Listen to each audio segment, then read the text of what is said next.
Banyak aspek yang perlu kita bahas dari menaikkan parliamentary threshold ini. Yang pertama dulu, menurut Anda menaikkan parliamentary threshold apakah berkorelasi langsung dengan perbaikan kualitas demokrasi? Iya, saya bukan hari ini, sejak 2004 melakukan riset tentang pemerintahan presidensil era Pak SBY-JK kemudian SBY Budiono. Salah satu butir penting yang saya rekomendasikan adalah yang saya tulis buku tadi itu, untuk memperkuat sistem kualitas demokrasi kita, salah satu instrumennya adalah itu.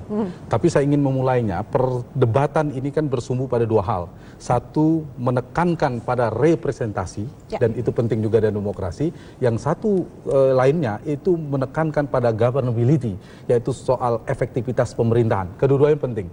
Dan berdasarkan studi dari beberapa negara ya, negara-negara demokrasi baru itu biasanya kelemahannya adalah terlalu bertumpu pada soal representasi politik. Nah, poin yang ingin saya katakan, ketika kita berdemokrasi sudah 18 tahun tadi itu, harusnya sudah mulai bergesernya pada persoalan stabilitas politik, soal governability, jadi ada suara yang terbuang tidak apa-apa. Dan ada risiko di sana, karena ini kan persoalan ada plus minus. Ini ibarat soal sistem pemilu distrik dan proporsional. Kedua-duanya punya kelebihan. Kelebihan sistem proporsional itu mengandung kelemahan bagi sistem distrik. Dan sebaliknya. Nah, teman paling pas itu, representasi itu paling ramah dengan sistem pemilu proporsional.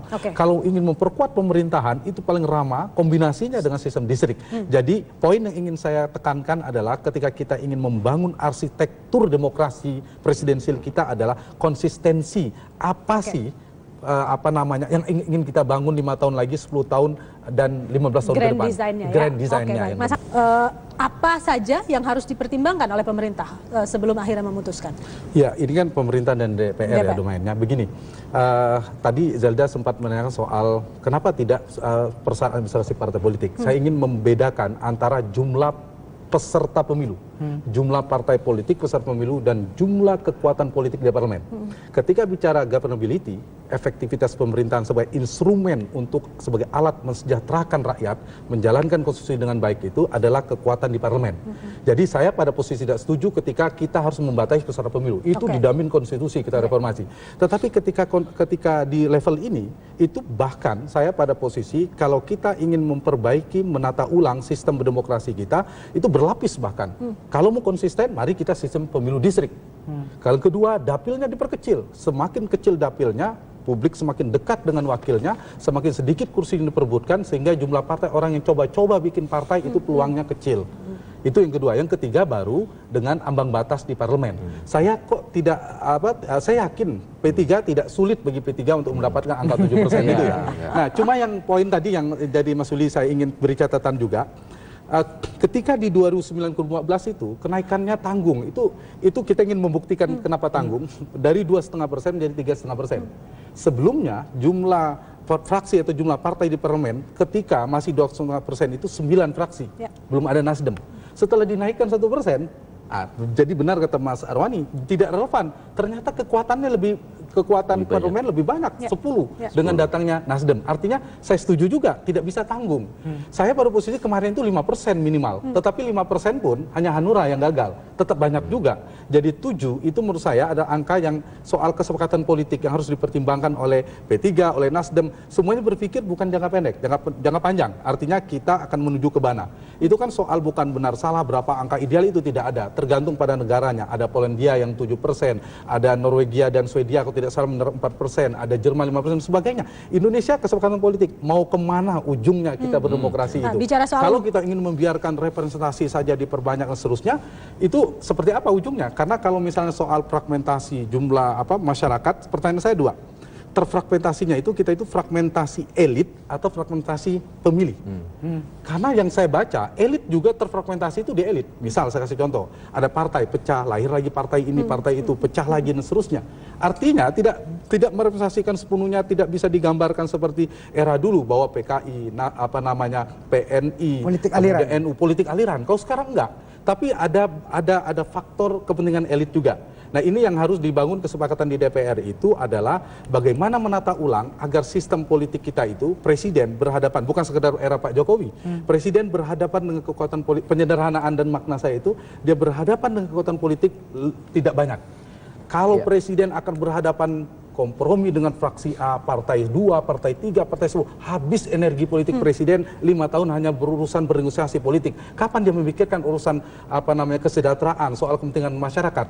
Nah, beda ceritanya ketika partainya banyak tapi kekuatan di parlemen disederhanakan. Dia hanya butuh ketemu dengan 2 atau 3 kekuatan di parlemen. Lebih mudah komunikasi politiknya. Ini poinnya. Soal bahwa orang bisa bikin partai, saya setuju, itu harus dibuka. Nah, ini yang harus dipikirkan, jangan sampai ini jadi kepentingan sesaat. Orang curiga Nasdem mengusulkan padahal tidak, atau P3 kita anggap tidak yakin, padahal P3 ada tidak peluang untuk di atas 7% juga besar. Sebaliknya Nasdem juga belum tentu 7%, meskipun sedikit lagi sudah 7%. Nah, ruang-ruang ini adalah saya mendorong untuk kepentingan publik ya, secara keseluruhan, DPR dan pemerintah duduk bersama, dia membuat, kalau di hukum itu ada KUHP.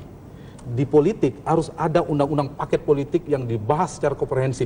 Undang-undang pemilu, undang-undang kepartaian, undang-undang pilkada, undang-undang kementerian negara, undang-undang lembaga presiden dibahas dalam satu arsitektur bangunan. Oh, ini bangunan demokrasi kita. Sekarang kan tidak. Pilkada dibahas sendiri, pemilu dibahas sendiri. Kita dibahas kamar-kamarnya. Kita pun nggak tahu ini rumahnya bentuknya apa, tipe apa, kemana, model apa. Oke, Gitu. baik. Itu hal yang berbeda ya menurut saya. Suatu hal Tapi yang berbeda. akan berdampak tidak? Seperti apa?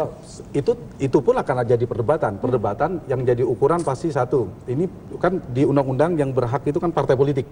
Nah, basis partai politik apa? Kalau saya, dia peserta pemilu. Misalnya peserta pemilu sudah. Tapi akan muncul nanti harus ada syarat, misalnya peserta pemilu tahun yang lalu yang dia lolos PT misalnya dan lain sebagainya. Itu soal politiknya ya. Tapi basis utamanya kalau soal persyaratan untuk mengajukan presiden itu hal yang berbeda. Nah, cuma catatan saya tentang ini, misalnya soal representasi dari Mas Arwani tadi. Itu PKPI dan Partai Bulan Bintang itu juga 2%-an ya, itu juga hangus sebenarnya. Kita udah menerapkan itu. Kalau soal kekhawatiran itu ya yang harus diantisipasi. Cuma saya setuju poin dari kedua partai ini sebenarnya, bagaimana partai politik bersama pemerintah merancang atau menata ulang sistem itu dimulai tadi dari sistem pemilunya. Kalau misalnya kita terlalu keras tantangannya soal sistem distrik, mari kita solusinya jalan tengah, dimixkan antara sistem proporsional untuk menjaga representasi politik tadi, tapi kita juga harus mengarah pada penguatan sistem presidensial tadi dengan sistem distrik. Jadi dimixkan seperti Jerman ya kalau tidak salah. Misalnya kalau kita 560 anggota DPR, 280, 50% itu dipilih dengan cara proporsional, kemudian 50%-nya dipilih secara distrik. Itu satu. Tahapan yang kedua adalah misalnya karena tidak distrik murni, yaitu memperkecil cakupan dapil, jumlah kursinya dikecilkan. Karena percuma nanti jumlah kursinya 10%, saya setuju tadi poin dari Mas Arwani kan itu. Masih 10 kursi, itu kan memunculkan banyak partai juga akhirnya, yang hangus. Nah, tapi beda ceritanya kalau dapil hanya maksimal 3 atau 4. Jadi kan nggak mungkin di sebuah dapil akan ada 10 partai.